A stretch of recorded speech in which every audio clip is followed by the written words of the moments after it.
అది మీ party internal మ్యాటర్కి అంతకన్నా మేము మాట్లాడలేము కానీ అది ఏదన్నా నష్టం ఉంటే మీకే జరుగుతుంది, ఆ పార్టీకే ఉండేటటువంటి డ్యామేజ్ అది. బాజీ గారు ఒకటి మేబీ కాంగ్రెస్ యొక్క దాన్ని ఏమంటారు ఆనవాయితీని ఏమన్నా టీడీపీ కూడా నెమ్మదిగా పుణిపుచ్చుకుంటుంది. కాంగ్రెస్లో కూడా చాలా స్వేచ్ఛ చాలా అపరిమితంగా ఉంటుంది, చాలా ఓపెన్గానే స్వేచ్ఛ అన్న పేరు పెట్టుకొని పార్టీకి బదనామైనా పర్లేదని చెప్పేసి విమర్శలు చేసుకుంటుంటారు. మనం ఎక్కడే కాదు దేశవ్యాప్తంగా చూస్తుంటాం. తెలంగాణలో క్లాసిక్ ఏంటంటే కోమటిరెడ్డి బ్రదర్స్ చాలా ఏ రకంగా మాట్లాడతారో చూస్తుంటాం. అయినా కూడా చాలా పేషెన్స్తో మీరు వ్యవహరిస్తూ ఉంటారు. మరి చంద్రబాబు నాయుడు గారి పాత రోజులు ఏమైనా గుర్తొచ్చి ఆ రకంగా ఏమైనా ముందుకెళ్తున్నాడు? ఒక టైంలో ఆయన బాగా స్ట్రిక్ట్గా ఉంటాడు, ఆయన అంటే భయపడతానంటారు. ఏం భయం అండి బాబు? అంటే కొలిగిపూడి శ్రీనివాసరావు కొత్తగా వచ్చాడు కాబట్టి ఆ భయం గురించి ఆయనకి తెలీదా? లేకపోతే కొలిగిపూడి శ్రీనివాసరావు ఏమన్నా ఈ రకంగా ఓపెన్గా డిబేట్లో కూడా కూర్చొని చెప్పేయడం ద్వారా పార్టీకి ఏమైనా సేవ్ చేద్దాం అనుకుంటున్నా, అంటే లైక్ మేలు చేద్దాం అనుకుంటున్నాడా? ఇటువంటి మీ దృష్టికి రావడం లేదు అని చెప్పేసి పబ్లిక్ డొమైన్లో చర్చకు పెట్టి, లేదంటే దమ్ముంటే చర్యలు తీసుకోండి అని చెప్పేసి ఇండైరెక్ట్గా ఛాలెంజ్ చేస్తున్నాడు. ఆయన అలా చేసినా కానీ చర్యలు తీసుకోవటం లేదంటే సామాజిక వర్గాన్ని చూసి భయపడుతున్నారు అనుకోవాలా సార్? What you say? ఈ కొలికిపూడి శ్రీనివాసరావు గారి అంశం కనుక ఒక్కసారి ఆయన గత చరిత్ర ఏదైతే ఆయన ఈ ఎమ్మెల్యే కాక ముందు నుంచి కూడా కనుక పరిశీలిస్తే, ఆయన రాజధాని రైతుల పోరాటంలో చురుగ్గా పాల్గొనటం ద్వారా ఆయన పబ్లిక్ లోకి వచ్చారండి.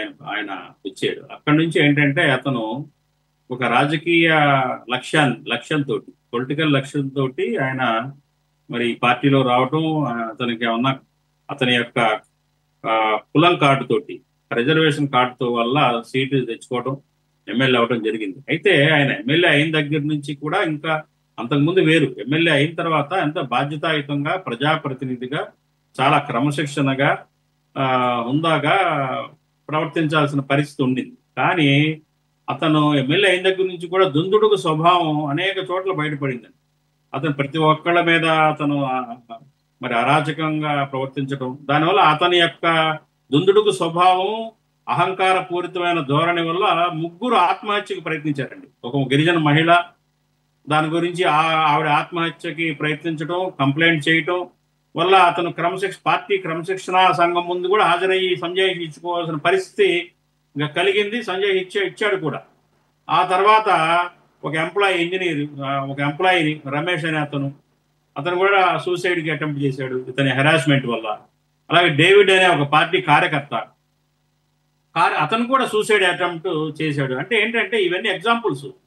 ఈ ఎగ్జాంపుల్స్ అన్ని చూసిన తర్వాత అతని స్వభావం ఏంటి, అతని మనస్తత్వం ఏంటి అనేది మనం అర్థం చేసుకోవాలి. ఒక రాజకీయాల్లో వచ్చిన తర్వాత పబ్లిక్ తోటి, ప్రజలతోటి మమేకం అయ్యేటప్పుడు చాలా క్రమశిక్షణగా, హుందాగా ఏంటంటే ప్రజలతో మమేకం అవుతూ చాలా నిరాడంబరంగా ప్రవర్తిస్తే మంచి పేరు వస్తుంది. కానీ ఏంటంటే ఎమ్మెల్యే అయిపోయాను తను ఏదో ఇంకా తనకు కొమ్ములు వచ్చేసినట్టుగా ప్రవర్తించడం, పార్టీనే ధిక్కరించడం అనేక సార్లు. మరి ఇప్పటికే అసలు అతను పార్టీ నుంచి అతను తీసి సస్పెండ్ చేయాల్సిన పరిస్థితి ఉండింది. కానీ చంద్రబాబు నాయుడు గారు చాలా సాఫ్ట్ కార్నర్ తోటి ఆయన భరిస్తూ వస్తున్నట్టుగా అర్థమవుతా ఉంది. బహుశా ఏంటంటే ఆయన మరి ఆయన యొక్క కులాన్ని బట్టి ఉపేక్షిస్తున్నారని చెప్పేసి ఖచ్చితంగా భావించాల్సిందే. మరి ఈవేళ ఆయన పరాకాష్ఠకు చేరింది ఆయన యొక్క పద్ధతి.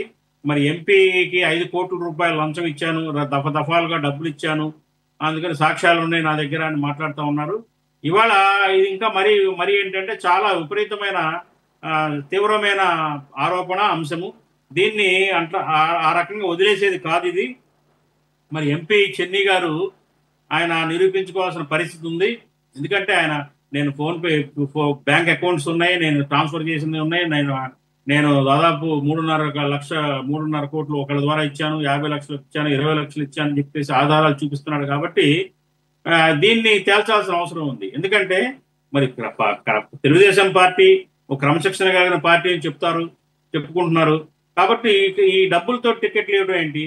అట్లాగే ఇతను కూడా చాలా మంది అక్కడ డబ్బులు వసూలు చేయటం, డబ్బులు తీసుకోవటం, డబ్బులు ఇవ్వకపోవటం, తిరిగి అడిగితే వాళ్ళ మీద హెరాస్ చేయటం, ఇలాంటి చర్యలు కూడా చేస్తున్నట్టుగా కూడా మరి ఆ సమాచారం తిరువూరు పరిసర ప్రాంతాల్లో ఈయన వైఖరిని బట్టి. కాబట్టి ఏంటంటే ఇక్కడ తేలాల్సింది ఫస్ట్ ఏంటంటే వాళ్ళిద్దరి మధ్య ఎంపీ ఎమ్మెల్యే మధ్య ఉన్న డబ్బు లావాదేవీలు ఏంటంటే ప్రజలకు చెప్పాలా. రెండోది ఏంటంటే ఇట్లాంటి క్రమశిక్షణగా పార్టీలో ఇంటర్నల్ గా ఉండాల్సిన మ్యాటర్ని నన్ను ఏం చేస్తారో చేసుకోండి అన్నట్టుగా ప్రవర్తిస్తున్నాడు. అంటే ఆయన మరి అతను వైసీపీ కోర్టుగా కూడా చిన్ని గారు ఆరోపిస్తా ఉన్నాడు. సరే, అది అతను కోర్టా కాదా అనేది వాళ్ళ అంతర్గత, ఇందాక మీరు చెప్పినట్టుగా అంతర్గత వ్యవహారం. కోర్టులు ఉంచుకుంటారో ఊడబీగుతారో అనేది వాళ్ళ ఇష్టం. కాకపోతే ఏంటంటే పబ్లిక్ డొమైన్ లోకి ఏంటంటే డబ్బులతోటి టికెట్లు తీసుకున్నాడు, డబ్బులకి టికెట్ కొనుక్కున్నాడు అనే విషయం బయటకు వచ్చింది. కాబట్టి ఈ విషయం నిగ్గు తేల్చాల్సిన అవసరం ఉంది. ఇక్కడ ఇంకొక అంశం ఏంటంటే మరి కొలిగిపూడి శ్రీనివాసరావు గారు ఆయన ఎన్నికల అఫిడవిట్ లో దాఖలు చేసిన సమాచారం ప్రకారంగా చూస్తే ఆయన దాదాపు ఏంటంటే ఆయన ఆదాయం 7 లక్షలు 2018-19లో 6,44,100 రూపాయలు చూపించాడు. అట్లాగే 19-20 4,90,000 చూపించాడు. 20-21లో 4,13,960 రూపాయలు చూపించాడు. అట్లా 20-21లో 7 లక్షలు చూపించాడు. అట్లా 22-23లో 9,86,000 చిల్లర చూపించాడు. ఎన్ని సంవత్సరాల నుంచి చూసినా కానీ అతని వార్షిక ఆదాయం 7 లక్షలు 5 లక్షలు వస్తున్నప్పుడు 5 కోట్లు ఎక్కడి నుంచి ఇచ్చాడో చెప్పాలా. 5 కోట్లు ఎట్లా సంపాదించాడు, మరి ఎక్కడి నుంచి 5 కోట్లు ఈ 7 లక్షలు 6 లక్షలు నిమిత్తమైన ఆదాయం వచ్చే వ్యక్తి మరి ఎమ్మెల్యే లంచాల రూపంగా పోగేసి ఇచ్చాడా, మరి అంతకుముందు ఇంకేదైనా అక్రమాలు చేశాడా అనేది ప్రజలు అనుమానాలు చెవులు కొరుక్కుంటా ఉన్నారు. ప్రజలకు గుసగుసలు వినిపిస్తున్నాయి. ఈ 5 కోట్ల యాడ్ నుంచి ఇచ్చాడు, ఇతని పరిస్థితి ఏంది. అట్లాగే ఇతని మీద క్రిమినల్ కేసులు కూడా దాదాపు 18-19 ఆరోపణలు ఉన్నాయి. అందులో 10 కేసులు ఉన్నాయి ఈయన మీద. విజయవాడలో ఉన్న పలు పోలీస్ స్టేషన్స్ లో 8 కేసులు ఉన్నాయి.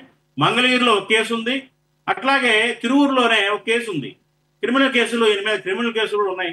ఇవన్నీ చూస్తే కనుక అతను ఒక డిస్ప్యూటెడ్ వ్యక్తిగా మరి అర్థమవుతా ఉంది. కాబట్టి తెలుగుదేశం పార్టీ ఏం చేస్తుంది అనేది చూడాలి.